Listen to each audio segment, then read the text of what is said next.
Okay. Third topic. Third topic. Hot topic. What do you mean? Women in jazz. We have a specialist here with us, Beatriz. And that, as we all know, the last few years have witnessed an increase in female instrumentalists, singers and non-singers, in the world of jazz. Beatriz has been doing research in this area. Can you tell us what is happening? What is still necessary to do from your personal experience? I was just very cross-reading. Did you interview any women in the free jazz scene in Lisbon? Not in Lisbon itself, yeah. Susanna Santos Silva. So this article that was published in The Wire had any women?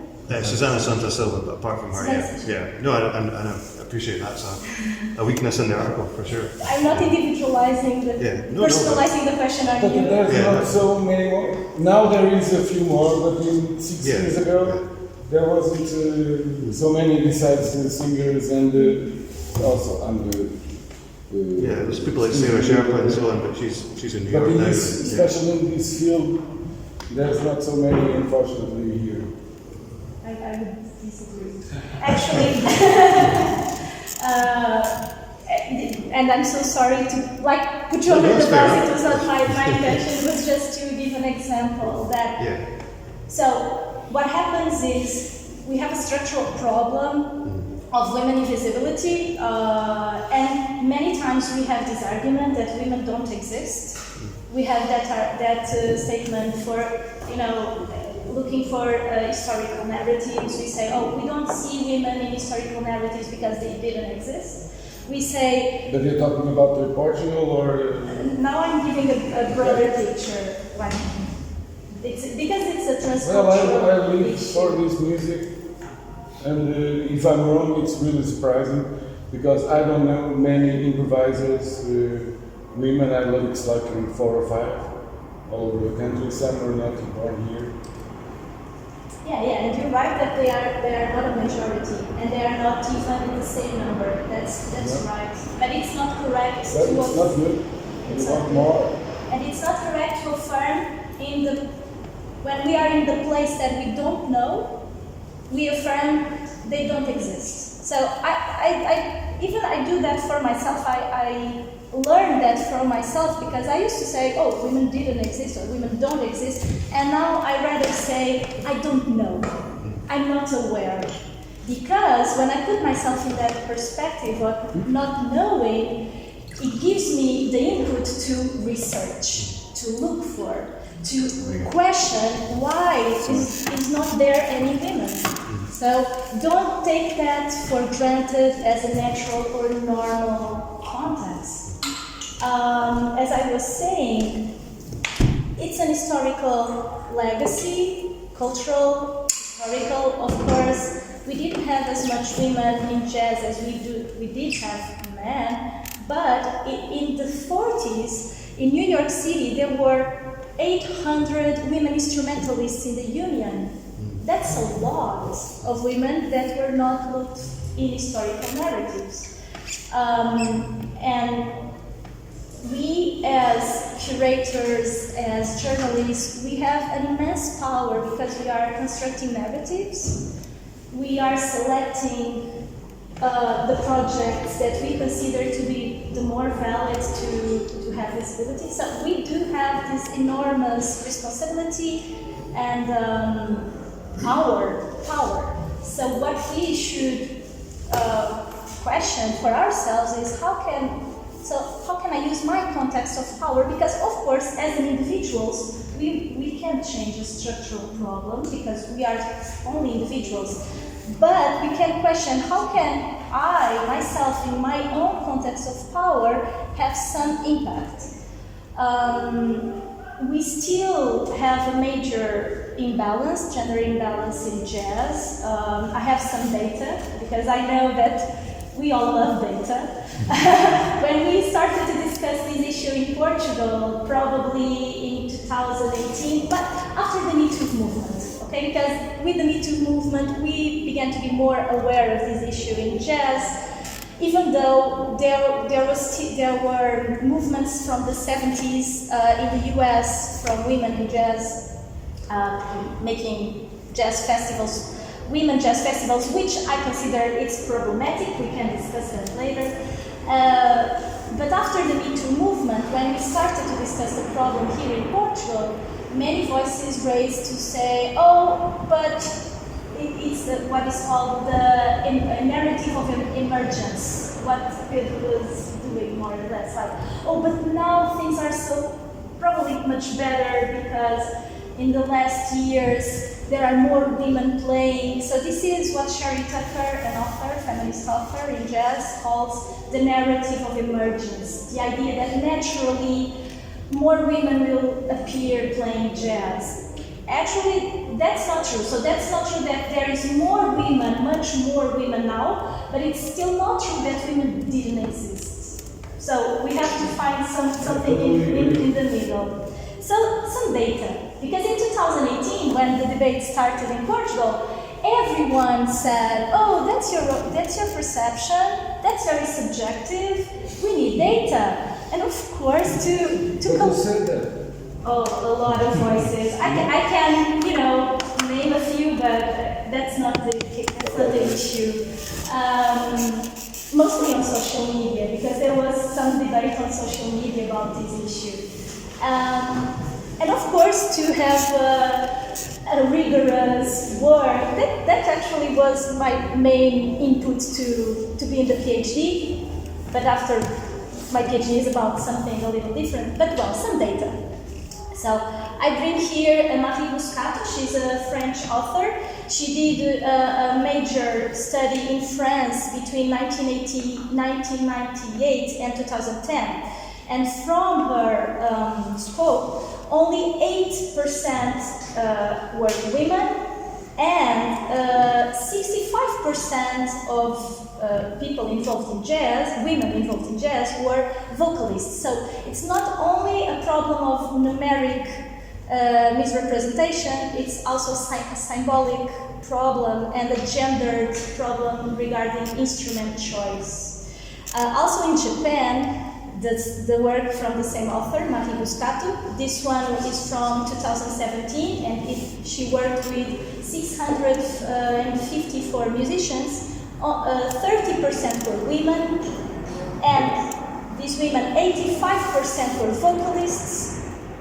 For instance, 98% of double bass players were men, 92% of drummers were men. So we still see a very imbalanced, not only representation, but also imbalancing the instrument roles. In Portugal, me and José Dias, we did an analysis from Festa do Jazz programs from 2003 till 2018. And we wanted to see the participation of women as leading artists, co-leaders, and we concluded that the average participation was only 7%. And it varies from 0% until 18% in 2012. When we started the project, we were hoping to see this organic emergence, like this idea that, oh, from 2003 until 2018, of course we'll see, exponential change. But no, in 2017 and 2018, the number of women in the festival was only 4%. So it's not as organic as we would like to But how many Portuguese drummers women are, or trombone players, or trumpet players, or saxophone? We cannot make omelets as a curator of festivals and label. I cannot invent. You could have consultants. And first, what they do, what people do, it's important. Me or the INET or others that have labels or festivals. Our first, I think, we care about the music. What matters is quality, okay? Yeah. It's That's difficult Yes, that is also other argument. Unfortunately, we don't have so many women as men playing with quality.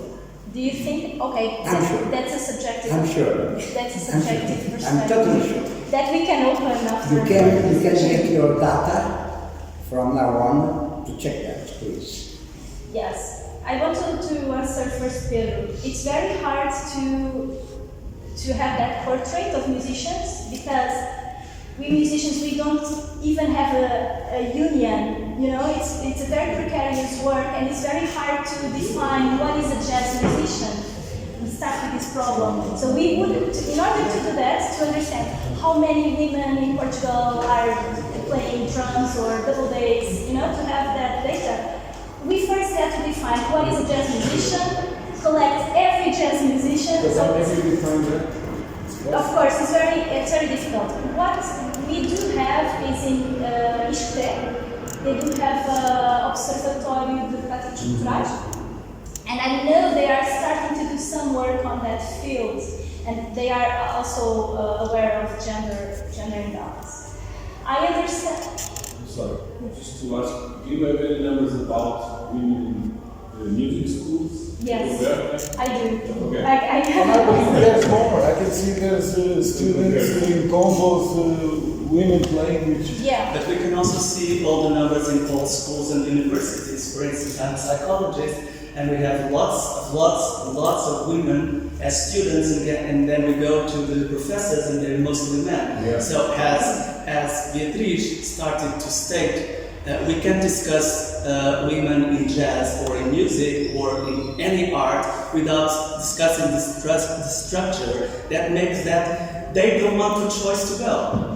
Because it's very easy actually when we say they're not choosing to go, when we teach them that singers, dancers, actresses are whores, for instance. Of course they don't want to go. Of course they don't want to go to schools and study music. Of course they don't want to go in the car with a bunch of men playing from New Orleans to New York to Chicago. They're going to be called whores and sluts. And even when they go to the universities, as you see in main universities now in Portugal, like law university, like psychology, like medicine, like nursery, like whatever, except maybe engineering, there's men are still mostly chosen, and it's they don't want to become professors. It's amazing. They're having the best marks. They're mostly doing wonderful master's degrees and doctorship degrees, and but they want to be mothers and wives. They don't go to become full professors. This is not on you, of course. It's not personal. It's not personal. It's not personal. It's not on you. It's not on you. We respect about all. Yes, of course. We respect that. But first of all, everybody saw that when Beatriz started to talk, suddenly you became a waiter and started serving water to everybody, and crossed the room in front of everybody while Beatriz was speaking. Oh, of course you didn't want to respect her, of course, but it was there and we all saw that. And quality? Of course we all want quality, but Alan Turing invented computer and he was banned from the university because he was gay. I know. Okay? I know. So we want quality, all of us, and of course it doesn't matter if it's a white straight man. But the formulas and the calculations for all the white straight men go to the moon were made by black women who wasn't even allowed to sign the reports. Yes, so we don't know. We there all is want a film on quality. that. There is a film, an American film on that. Okay? Oh yes, of course. Thank to God. Thank to Black God. ladies. Huh? Black ladies. Black ladies, Yes. yes. I know. Black ladies. That's what I I said. know. That's what I said. So. well, I served the water because I wanted water for myself, and all other glasses were empty. Please. I don't know. Is that okay? Is that acceptable? Let's. There's other. I Beatriz. don't know. Okay, can I add something? Beatriz, you were talking. Do you want to finish? I just Did you yes, say what you can I wanted just to do? conclude? Let You know what I'm here to raise problems, but I'm also here to discuss solutions, okay? I'm totally for a constructive perspective. And I love to see initiatives that are addressing the problem that Pedro was telling, that how can I program women if I'm not aware of like a very good female drummer, Portuguese female drummer. So in Chatham Jazz Festival, I'm saying that correctly, they applied to the key change pledge. Are you aware of the key change pledge? So the key change, you are, right? The Key Change is an organization, an European organization funded by the European Committee. It's a different one. It's a different one. So Key Change, they made a pledge to festivals to sign in order to obtain 2020 parity gender representation until 2022. It wasn't possible to do that, but this jazz festival in the UK, they applied to the pledge.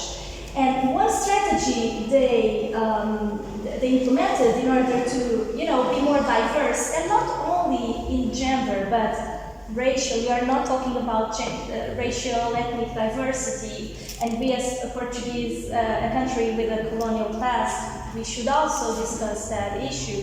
So what they did was, they hired consultants, they consult with other people that were engaged in scenes more, that were more aware of, this representation. I bet that 6 years ago, when Mark was already in the scene, Joana Guerra was already in the scene, I can, find a few by memory, but I'm sure there will be more if we research. So I defend that we should do a research, and I also defend that we would not compromise quality. Why should we compromise quality? Why would we? Quality is a way to explain that, but I can say more static. Okay? Statics is much more important than quality, perhaps. Okay, I get that. But also, I think there should be an effort. If you research and then you say, oh, I did a lot of work to find someone and I did not, but we should be aware of that, just to start. Sorry, that's what I think should happen.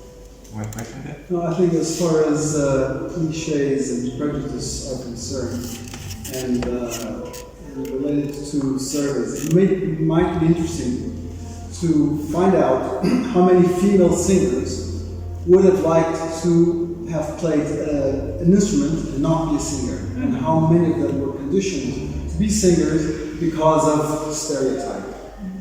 Actually, yeah. I'm not getting an answer. I'm just suggesting. It's very interesting to compare Western art music and jazz, because you see that the feminization quota in Portugal, actually in Portuguese conservatories, there are 60% of female music students in classical music. So they are the majority. But in jazz, and I'm giving you the numbers you asked before. For instance, in music schools, right? In Portugal. For instance, here in Lisbon, in the year, the scholar year 2020-2021, we had 58 male, and they were all instrumentalists, and only 15 female students, and only 7 were instrumentalists. You're right. And then on the Hot Club, we saw that in the first year there's a dropout point also. So you did have 20 female students in the first year and 34 male students. They were all, not all, but the majority were instrumentalists again, and female students, a large majority were singers, vocalists. Only a few were pianists. But what I see in my fieldwork is when female jazz students apply to the curso profissional, and there are no more spots for vocalists, and they need trumpet players, they need trombone players, and they ask girls to, don't you want to go to the trombone? They don't want to go. Because it's such a stereotype, such internalized, it's very complex. And also you see a lot of female instrumentalists, they want to sing, they also see themselves as singers. So it's very interesting, this association with the voice and femininity, probably. That's why you have so much pop singers. Yeah, probably. Yeah, much more than men. What is it? Well, I mean, In pop music, loud sense. I don't want to actually devalue singers. I think singers are incredible, and Yes, much more than that. yeah, but there's lots of mediocre men who sing mediocre music in pop, as well. And but you've also got amazing women who are incredible vocalists and incredible talents. I think it's just that issue of quality, and you have to. I think from having done a bit of curation and a bit of programming myself, and again, I'm not trying to pat myself on the back here, because it's just basic stuff, the right stuff to do. Things like key change and having 50-50 at least in terms of gender representation. It's just what you should try and do as a baseline. So certainly my partner Marianne is also a programmer with Tusk Festival in Newcastle, and previously sort of ran a DIY space. And it's all about, you've got to spot people who have promise and give them a chance, even if they're not ready per se. It's like, who gets to gatekeep who is ready. I think maybe in experimental music it's maybe a bit of fear, because there's not such a underground music, DIY music. There's maybe less of a conventional sense of what is quality musicianship, that you must reach a certain standard to be able to play a gig. But we've worked with, because we all teach at the university as well, we've had our students play some of the events we've helped organise, and a lot of them are women, and they're fantastic. Women and non-binary people as well. They're some of the most talented people, and we give them a chance to play. And they aren't necessarily, because they're music students, but they're not necessarily in a music scene. They maybe haven't felt the sense of confidence to say, well, actually I can get up and just do that. And so it's important for people to, whether you're a lecturer or a conservator, or whether you're a programmer, to just give people an opportunity, and to be the sort of idea of quality seems bound up with a whole bunch of problematic issues and structural issues and prejudices. You just got to give people an opportunity to try stuff out, because God knows plenty of men have had to do that and played a load of old bollocks, and that's okay. You have to have the ability to fail, and then fail better, as Sam Becker was. So, but yeah, it's just you've got to do the right thing. It should be the baseline. Okay. We have another question there, Manuel. Yes, it's not a question, it's just a more historical perspective, because in this room, in the first floor, we had an exhibition on the history of the Portuguese Musicians Union, where the question of women in music is addressed, so it's in the walls, so if you have some time you can discover it. But just to correct, the musicians in Portugal do have a union. It's called Cena, with other artists, dancers and theatre artists. This exhibition was produced by the INET-md, research center here in the faculty, working with the Portuguese Musicians Union. And it was not a question at the start, but of course when we started the work, the question of women and music in Portugal became one of the central topics. And we have a lot of information here about that. And of course it's structural and it's very old. And even in art music, of course, women were given very less chances to be professionals in music unless they play with the harp, for instance, or some other instruments, but very limited. All the photos you can see in the exhibition are of men.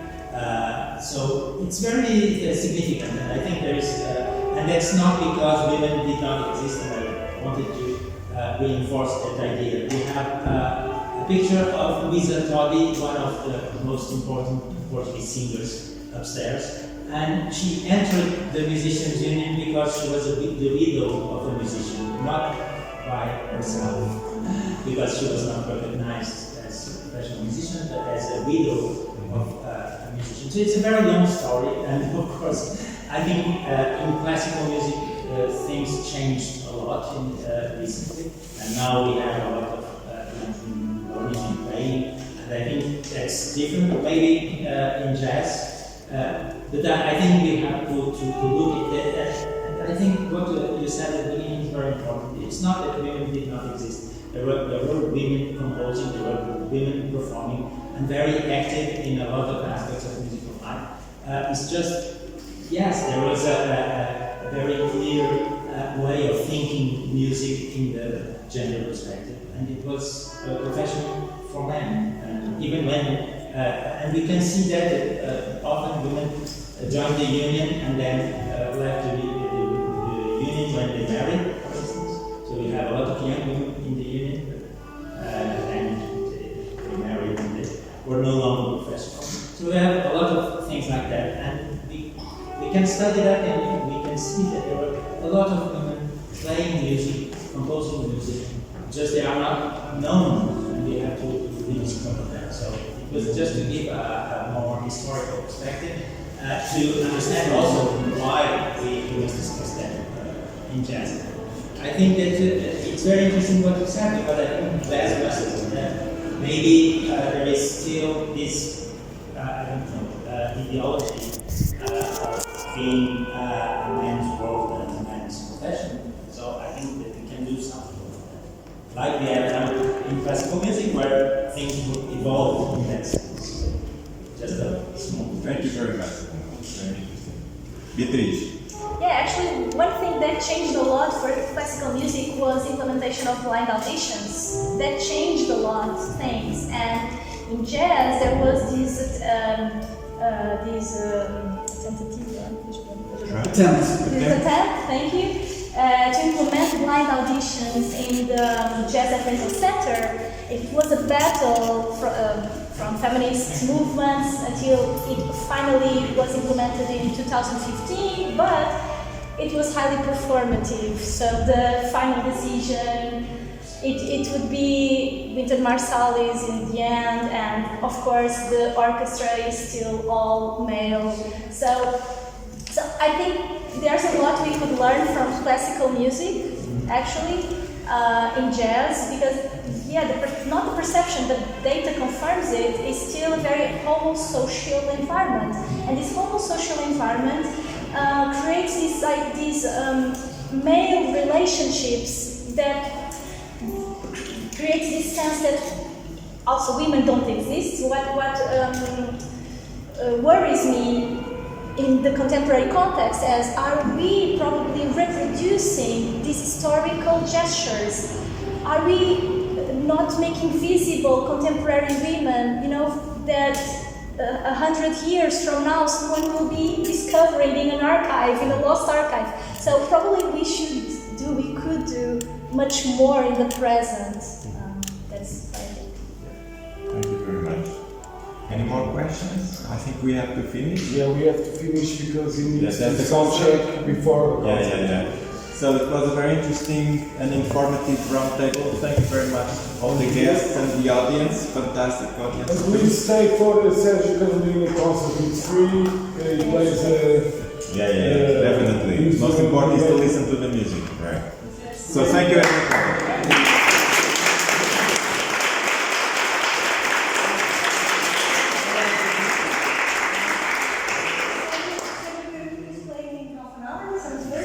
And we just made sure that this nice saxophonist is not going to play over such a Can you tell us what that when will we have access to more of these? This will be on sale for a very tiny price at the factory. But